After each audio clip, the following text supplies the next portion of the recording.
I still remember the night my sister-in-law laughed at me. She didn't just laugh. She mocked every bite of food I placed on that table, making sure everyone joined in. My husband lowered his eyes, silent. My mother-in-law smirked as if it were entertainment, and I sat there smiling faintly, tasting the bitterness more than the food. They thought they had humiliated me. They thought I would shrink into silence forever. But behind my quiet nods and lowered gaze, something else was growing. An idea, a plan, a fire. That laugh would cost her everything she worshipped. When I first walked into my husband's family home as his wife, it felt almost surreal. The house smelled faintly of roses and polished oak, a grand mansion that seemed to swallow me whole. Everyone smiled when they saw me, their eyes bright, their words sweet, as if I had truly become their golden daughter-in-law. Claire, my sister-in-law, approached with open arms and a dazzling grin. "Emily, you look stunning tonight," she said, her voice syrupy smooth. I believed her, or at least I wanted to. She complimented the casserole I'd carried in, leaned close to whisper, "I can't wait to try your cooking." It felt genuine enough to disarm me. During dinner, I watched everyone take generous portions of the dessert I had baked, an apple tart that reminded me of my childhood. They laughed, they chatted, and for a moment I thought I belonged. Claire lifted her fork, tasted a sliver so small it barely touched her tongue, and gave me a smile that lingered just too long. It was polite, almost too polite. That smile was my first warning, though I didn't recognize it then. My heart swelled anyway, foolish with the illusion that I was being embraced. I thought, this is it. I'm part of them now. For a brief time, I floated on that belief, savoring the warmth I thought I had earned. But illusions don't last. They crack at the seams, and when they shatter, they cut deeper than you ever expect. The following week, Claire invited me to another family dinner. The table was long and gleaming, covered in dishes prepared by different hands. I spent hours on my contribution, a pot of roasted chicken with lemon and herbs, the kind of dish that demanded patience and love. As I carried it in, the fragrance of garlic and rosemary filled the room. My heart beat quickly, eager and nervous. But the moment I placed it on the table, Claire's laughter split the air. Not soft, not gentle, loud, sharp, slicing straight through me. She leaned back in her chair, eyes glinting. "Oh, Emily," she said between giggles, "what is this? It smells like something from a diner." Everyone turned.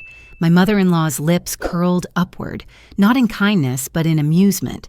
My husband stared at his plate, silent, unwilling to shield me. One by one, their laughter joined Claire's, echoing against the walls until it became a chorus of ridicule.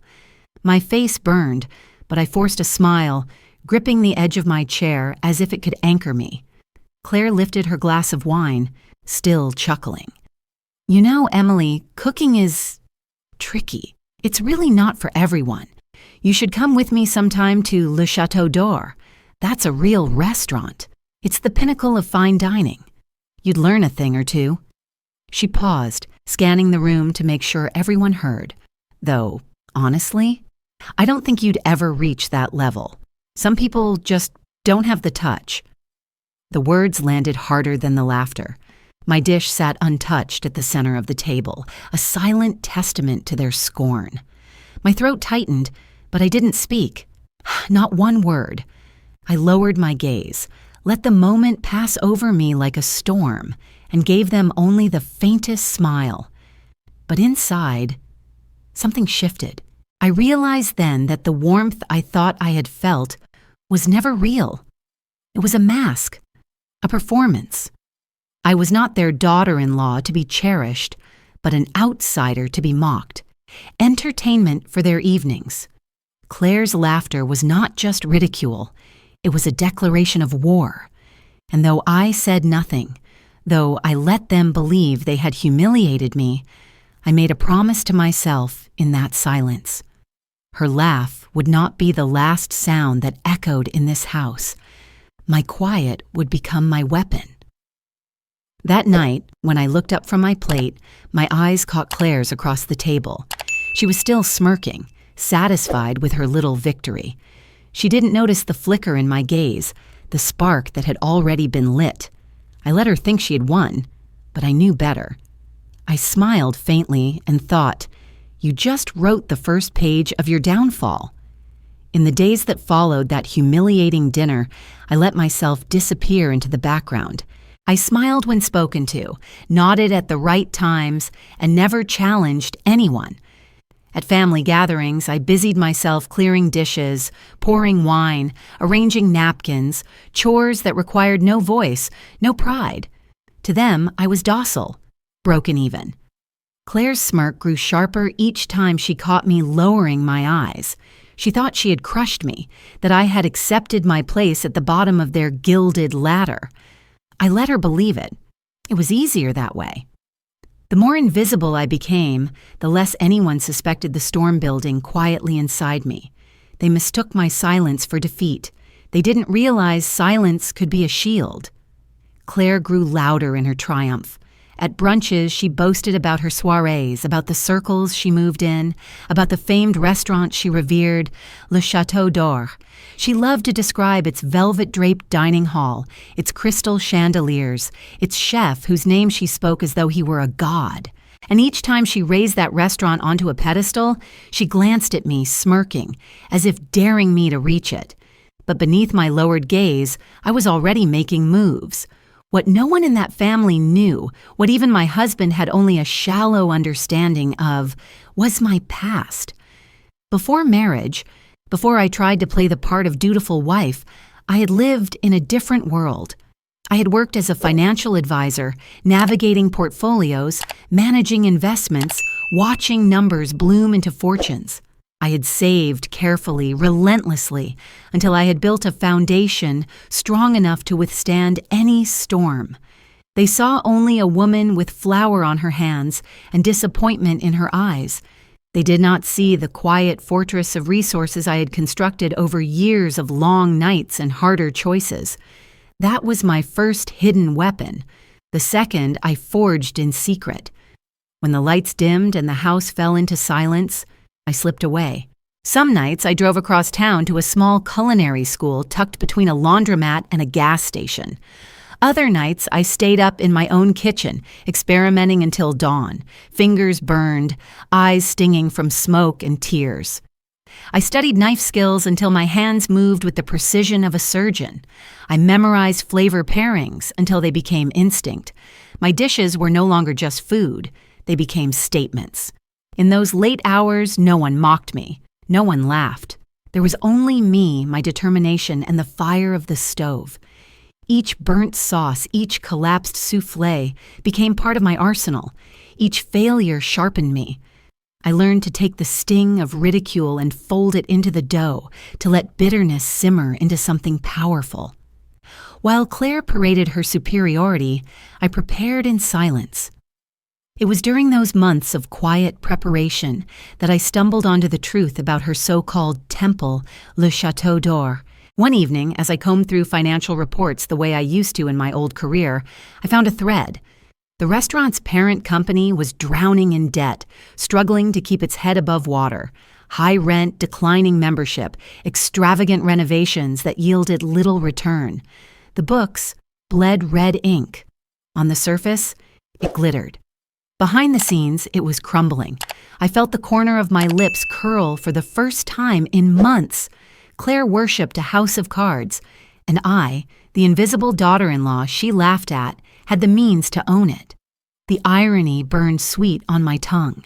I began to run numbers late at night, sketching scenarios on the back of notebooks, weighing risks. With my savings and the right leverage, I could step in as an anonymous investor. I could buy the very thing she held above me like a crown. It wouldn't be easy. It wouldn't be cheap. But it was possible. And once possible, it became inevitable. Claire thought I had folded, thought she had silenced me. But all she had done was give me focus. Every smirk, every laugh, every dismissal had fueled me. She had no idea that while she slept, I was building my counterattack piece by piece, like a warrior sharpening blades in the dark. The night I signed the first set of documents, my hand didn't tremble. I thought of Claire's laughter, the wine glass tilting as she mocked me, and I pressed the pen harder against the paper. She would never see it coming. The deal came together like a game of chess, slow, deliberate, each move disguised as something else. I created a shell company under a name no one in my husband's family would recognize. Through that company, I approached the weary owners of Le Chateau d'Or. Their smiles were strained when they greeted me, their once proud restaurant bleeding cash behind its velvet curtains. I listened as they explained rising costs, dwindling clientele, the crushing weight of loans. I didn't pity them. I simply offered what they needed, a lifeline, an investor willing to keep the lights on. Behind the veil of anonymity, I wrote checks, signed papers, and carved my place into the structure of the restaurant. Within months, I wasn't just an investor. I was the quiet hand guiding its future. No one knew it was me. Not Claire, not my husband, not even the gossip-hungry society pages that sometimes speculated about the mysterious backer. It was perfect. Claire, in her arrogance, became my unknowing pawn.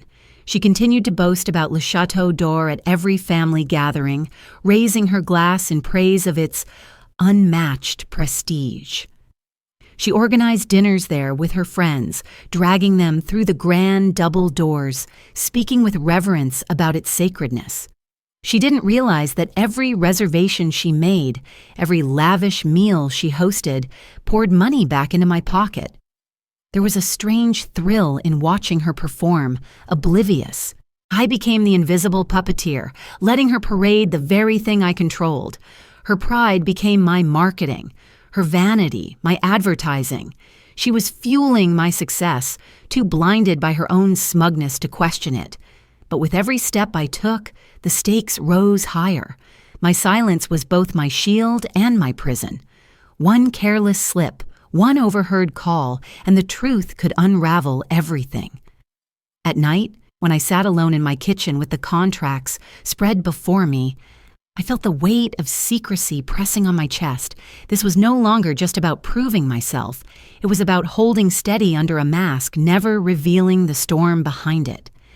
The changes began small. A new dish slipped onto the menu, roasted chicken with lemon and herbs, seasoned exactly the way I had made it that night when Claire laughed at me. At first, no one noticed, but then the reviews started to mention it. A simple dish elevated to art, one critic wrote. Another praised its honesty, its warmth, its unexpected depth. I read every word and felt vindication rising in me like fire. I replaced one dish after another, weaving pieces of myself into the menu. The tart that Claire had once dismissed as too rustic became a featured dessert, paired with caramel sauce and a hint of sea salt. Customers loved it. Soon, the restaurant wasn't just recovering. It was thriving. Reservations filled weeks in advance. The same chandeliers that once reflected despair now gleamed with renewed purpose. And all the while, the world began to whisper. Articles surfaced about the mystery investor who had resurrected Le Chateau d'Or. A female visionary, they speculated, an anonymous patron with impeccable taste and deep pockets. Headlines praised the revival, comparing it to a phoenix rising from ashes. The secrecy only fueled fascination. Who was she, the woman behind the curtain? At dinners, Claire preened as if she owned the place herself. And it's because I bring the right people, she told her friends. I know what keeps a restaurant alive. Her ignorance was almost laughable. She basked in the glow of success that wasn't hers, never realizing that she was celebrating my triumph. But rumors spread quickly in circles like hers. One night, after another of her overindulgent meals, she leaned across the table with a conspiratorial grin. "Have you heard?" she said, her voice dripping with gossip. "They say the investor is a woman, some secret queen of the culinary world." Her friends gasped, leaning in eagerly. Claire smirked, savoring their attention. Imagine that. Whoever she is, she must be brilliant. Her words stabbed at me, not in pain, but in restraint. The temptation to reveal myself surged so strongly I had to dig my nails into my palm beneath the table. To watch her speculate about me while I sat across from her, invisible, was almost unbearable. Yet I said nothing. The silence was still my weapon, and the game was far from over.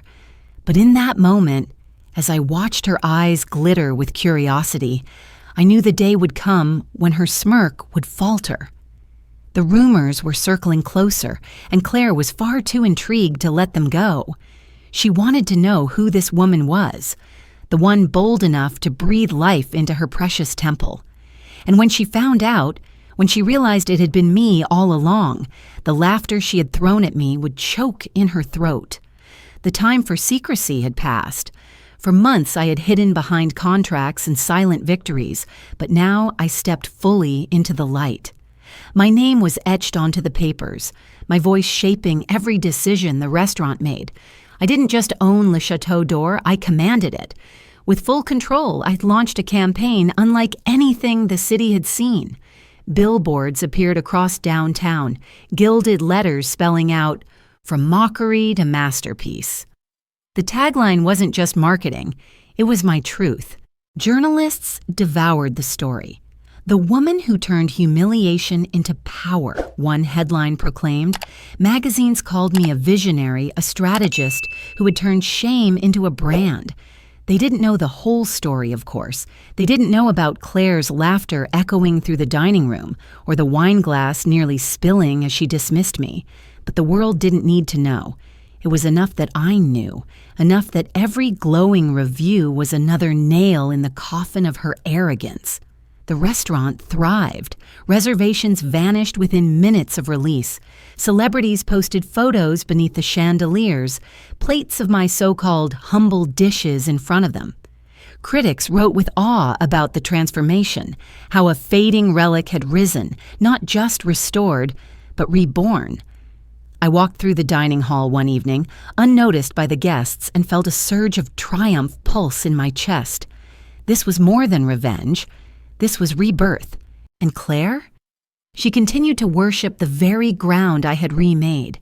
The irony burned bright every time she brought her friends to dine, boasting about her refined taste, as if her presence alone had resurrected the place.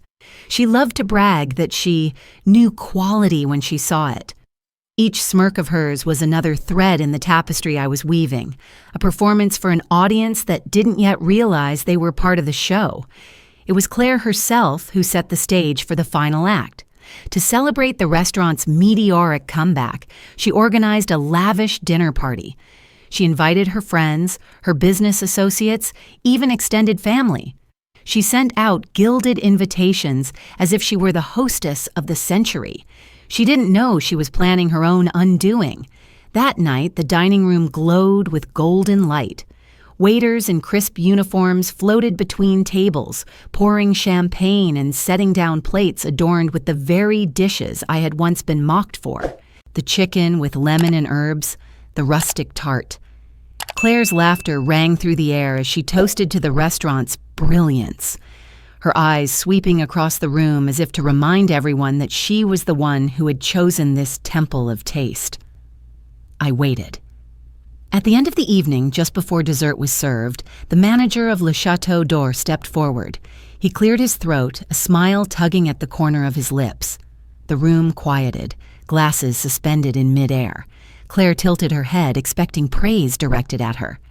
"Ladies and gentlemen," the manager announced, "tonight we celebrate not only the revival of this beloved restaurant, but also the remarkable vision of its true owner. It is my honor to introduce the woman behind every change, every triumph, our patron and leader, Emily." The room erupted in applause. Chairs scraped against the floor as guests turned to face me. For a moment, time froze. Claire's hand trembled, her wine glass slipping, crashing onto the table with a shattering ring. Her face drained of color, her lips parted in disbelief. I stood calm and steady, my eyes never leaving hers. I didn't need to speak. I didn't need to raise my voice or recount the nights of mockery. The truth itself roared louder than anything I could say. Claire's smirk collapsed, her pride dissolving in front of the very people she had sought to impress. My mother-in-law sat rigid, her eyes wide with shock, her fork poised in midair as if frozen. My husband finally looked at me, not with shame this time, but with something closer to awe, though too late to matter. I let the silence stretch, the weight of it pressing on every corner of the room, and then, softly, almost to myself, I thought, I don't need to shout. The truth will always speak louder than I ever could. Victory tasted sweet at first. The applause that night still echoed in my ears, each clap a note of vindication. For once, I had not only defended myself, I had risen above them all. But sweetness fades quickly, and what lingers is often something darker. In the weeks after my revelation, my husband's family moved like shadows trying to reshape themselves.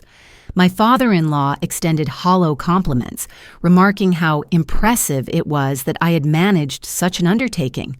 My mother-in-law attempted a fragile smile each time she saw me, as if pretending she had never sneered in the past. Even my husband, who had once bowed his head in silence while his sister ridiculed me, suddenly spoke of how proud he was to be married to such an extraordinary woman. I saw through them all. They were ashamed, not of what they had done, but of being exposed. Their shame was for themselves, not for me. They wanted to wrap themselves in my success, to borrow a little of the light I had kindled. Claire, however, was different. For her, the humiliation had been too public, too sharp to ignore. She vanished from social gatherings for a time, licking her wounds in private. But the thrum of high society is relentless, and absence only sharpened the whispers. People laughed behind her back, remembering her boastful toasts in my restaurant, her claims of taste and discernment, only to be revealed as a fool. She returned to the world colder, brittle with bitterness, every smile stretched thin like glass ready to shatter. And I realized something I hadn't expected. Power makes you a beacon. Admiration is one side of it, but envy is the other. I began to notice the stares in boardrooms, the hushed conversations that fell silent when I entered a room. In the glossy pages of magazines, I was celebrated. In quiet corners, I was resented. They whispered that I had come from nowhere, that my success was a fluke, that I must have simply stumbled into the right opportunity. The higher you climb, the more they want to see you fall. One morning, as I read the financial section over coffee, I came across an article. Claire had spoken to a journalist, her words laced with false sweetness. "Emily is very lucky," she said. "She was in the right place at the right time. It's not everyone who gets to walk into success like that." The article framed her comments as supportive, but I knew better. She was weaving a narrative, stripping my triumph of intention, painting it as coincidence. But gossip was only the beginning. Soon small rumors spread like wildfire. That I had not been the mind behind the transformation, that I had merely taken credit for others' work, that my wealth was inherited rather than earned. Claire's bitterness had become poison, dripping steadily into every ear willing to listen. I confronted her once, quietly, in the garden of my in-laws' home. The evening air was heavy with the scent of lilacs. She stood stiffly, her arms crossed. "You think people don't see through you?" I asked, my voice calm. She smirked, though her eyes betrayed the sharp edge of her anger. "Oh, they see plenty, Emily. They see a woman who got lucky, and luck runs out." Her words stung, not because they were true, but because of the venom with which she spoke them. I realized then she would never forgive me, never yield. To her, every one of my victories was a wound she couldn't stop bleeding. Yet the cruelest revelation didn't come from Claire. It came from the woman who had smiled at me like a mother, only to show her true hand too late. One evening, as the family gathered for dinner, my mother-in-law drew me aside. Her voice was low, conspiratorial, as though she were offering some secret wisdom. "You know, dear," she said, "I was the one who told Claire to test you, to keep you humble. A young woman needs to be taught her place when she enters a family." She chuckled, soft and unrepentant. "We never expected you'd turn it into all this." She gestured vaguely toward the glowing success of the restaurant as though it were an accident I had stumbled upon. The words sank like stones in my stomach. It hadn't been Claire alone. It had been orchestrated, encouraged, a family lesson dressed in cruelty. My humiliation had been deliberate, a game they had played at my expense. I looked into her eyes then and saw no regret, only the same smug confidence I had once mistaken for warmth. And in that moment, I understood. The enemy wasn't just Claire with her laughter or her poisonous rumors. The enemy was the entire system that had conspired to keep me small, to break me, before I had the chance to rise. I smiled politely, the way I always did, but inside the fire burned hotter than ever. The game wasn't over. It had only just begun. Darkness had its grip on me after I learned the truth of my mother-in-law's role. It wasn't just Claire's laughter that haunted me. It was the realization that the family had conspired to keep me small, to make me bend until I broke. But instead of breaking, I hardened. And in that hardness, I discovered clarity. I decided that my victory would not end with one restaurant or one family put in their place. It had to be bigger. It had to be untouchable. I expanded. Quietly at first, then with boldness. One restaurant became 3, then 6. Le Chateau d'Or was no longer an isolated jewel, but the centerpiece of a growing constellation. Each location carried the same philosophy: dishes rooted in authenticity, flavors drawn from memory and resilience. Critics began to speak of a movement, not a brand. Investors called me brilliant, analysts called me ruthless, but I knew better. I wasn't just building wealth, I was rewriting the script of who got to hold power. When I stood in those dining rooms, watching guests marvel at the meals born from scorn, I felt something greater than revenge. This was legacy. My humiliation had become the bedrock of an empire. Women began writing to me. Letters, emails, messages on social media, stories of their own ridicule, their own silent battles within marriages, families, and boardrooms. They saw me not just as a restaurateur, but as proof that survival could turn into sovereignty. The whispers of gossip about luck faded as the empire grew undeniable. My name carried weight now, not as a victim, but as a force. Yet with every victory, I carried the shadow of my beginnings, the bitter taste of that first laugh that had set everything in motion. It was in that spirit that I created the foundation, a fund dedicated to women crushed by the weight of families that dismissed them, mocked them, tried to erase them. We offered training, seed money, mentorship. I wanted them to know they weren't alone, that silence could be sharpened into a weapon, that survival could bloom into power. The announcement of the foundation sent shockwaves through the very society that once laughed at me. Newspapers printed my words, highlighting the mission, to turn scorn into strength. In every interview, I smiled and spoke with calm resolve, but inside I remembered every smirk, every cutting remark, every silent betrayal. They had all become fuel. Claire could not escape the fallout. Her reputation in society had been tarnished, and whispers of her cruelty never left her shadow. Desperate to salvage what remained, she came to me. It was almost pitiful. Her standing in my office, her posture brittle, her voice soft where once it had been sharp. She asked for a position within the company, a chance to rebuild her name. I gave it to her, but not as an equal, not even as a partner. She became an employee in my empire, a name on my payroll. Each day she walked through the doors of what had once been her temple. She walked into my world. The power dynamic had reversed so completely it was almost cruel. Yet I offered it without malice. It was not revenge, it was order restored. Some nights I returned to Le Chateau d'Or, the place where everything had begun. I would stand near the entrance, watching the flow of guests beneath the crystal chandeliers. Sometimes Claire passed by, her smile fixed, her eyes carefully avoiding mine. Other times, women I had never met before came to thank me for what I had built, for the opportunities the foundation had given them. Those were the moments that mattered.